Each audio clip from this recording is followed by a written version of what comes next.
the argument teaching to the test, and the pressure on kids because, not every kid is the same. Not every kid fits neatly into every bucket. The flip side of that is the curriculum that they're being tested on is supposed to be baked into the curriculum of what we're teaching our kids. Number one. Number two is I do think we need a measurement tool.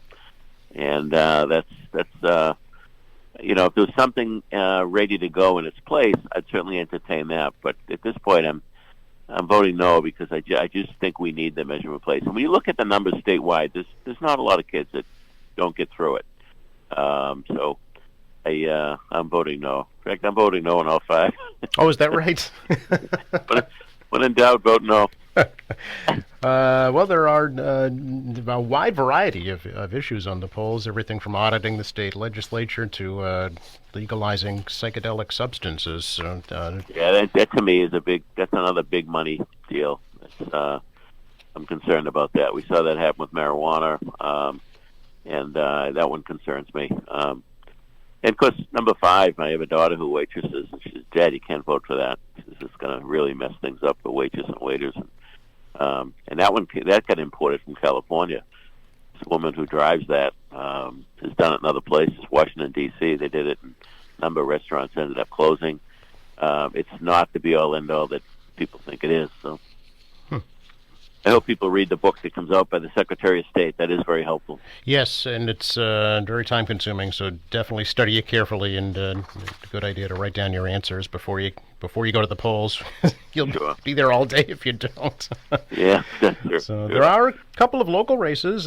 Congressman Lynch has a challenger. Representative Chan, of course, has a challenger. So a couple of local races that folks should pay attention to as well. Yes, indeed. But, we are Massachusetts. And where, you're voting for president's almost a waste, in a sense, because we're just taken for granted because the state always goes Democrat. So when you have a high turnout in the presidential, that helps down the ballot big time. So not that Steve Lynch needs to help down the ballot because he's an outstanding congressman. He works it every day. So I don't see the Republicans picking anything up. Yeah, and of course the race for the senior Senate seat as well in Massachusetts. So a couple of things to watch for sure today. Indeed. Again, I think because of the presidential race, I just think that it's a struggle for Republican. I don't know. I've observed. I'm not a huge fan of Elizabeth Warren, but this guy hasn't shown me much either. He just doesn't seem to really connect people in Massachusetts. So I don't know what I'm going to do on that one. Okay. Polls are open till 8 o'clock this evening, and all 31 precincts here in Quincy, and things should go smoothly. The city clerk's office is an outstanding machine when it comes to elections. They really are. They do an outstanding job. They truly do. And congratulations to Nicole, Joe Note, and the entire team. They really work very hard, and they have a lot of people they bring in during this time that people come in and work part-time and help them. They all do outstanding work. So shouldn't be any issues with the voting in Quincy tonight, the tallying. For sure. And we'd invite folks to tune in here at QATV to our election coverage beginning at 8 p.m. We want to show folks how their city voted today, so we'll do our best to do that. Shameless plug, Joe. Yeah, of course. Going to be a very special Veterans Day kind of weekend in Quincy this weekend, Mayor, right? Yes, indeed. We're going to be dedicating the new monument in Mount Wollaston on Saturday the 9th at 10 a.m. It's open to the public. There are 7 names on that monument that have died in service: the Persian Gulf, Iraq, Afghanistan, and global war on terror. And we're certainly going to be honoring the Gold Star families. And then those veterans from that era we've invited. I believe we got about 250 that have signed on that will be there on Saturday, so we can honor them as well. It's really their time.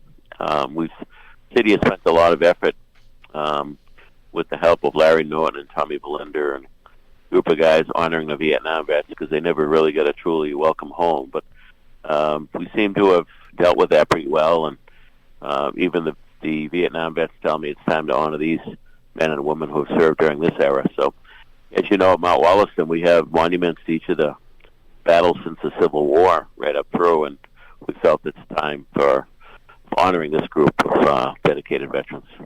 Yeah, has the monument already been installed? Monument's installed. It will be unveiled on Saturday. Very good.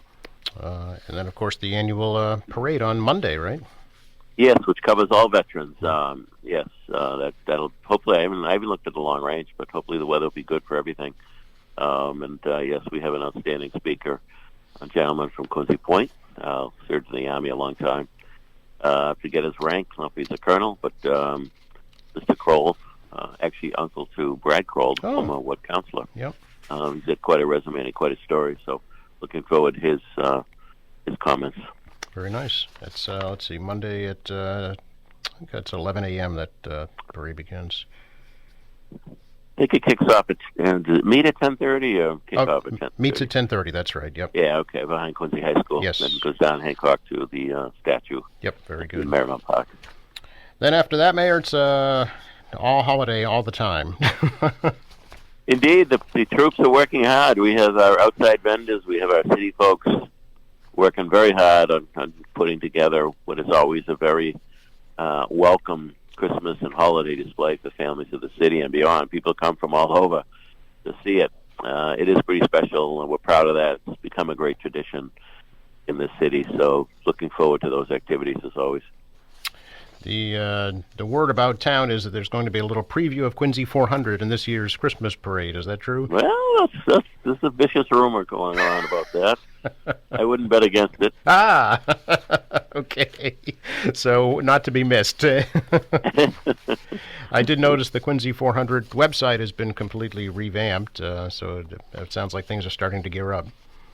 Indeed, we're ready to come out of that starting gate. So, again, a lot of good people working on that as well.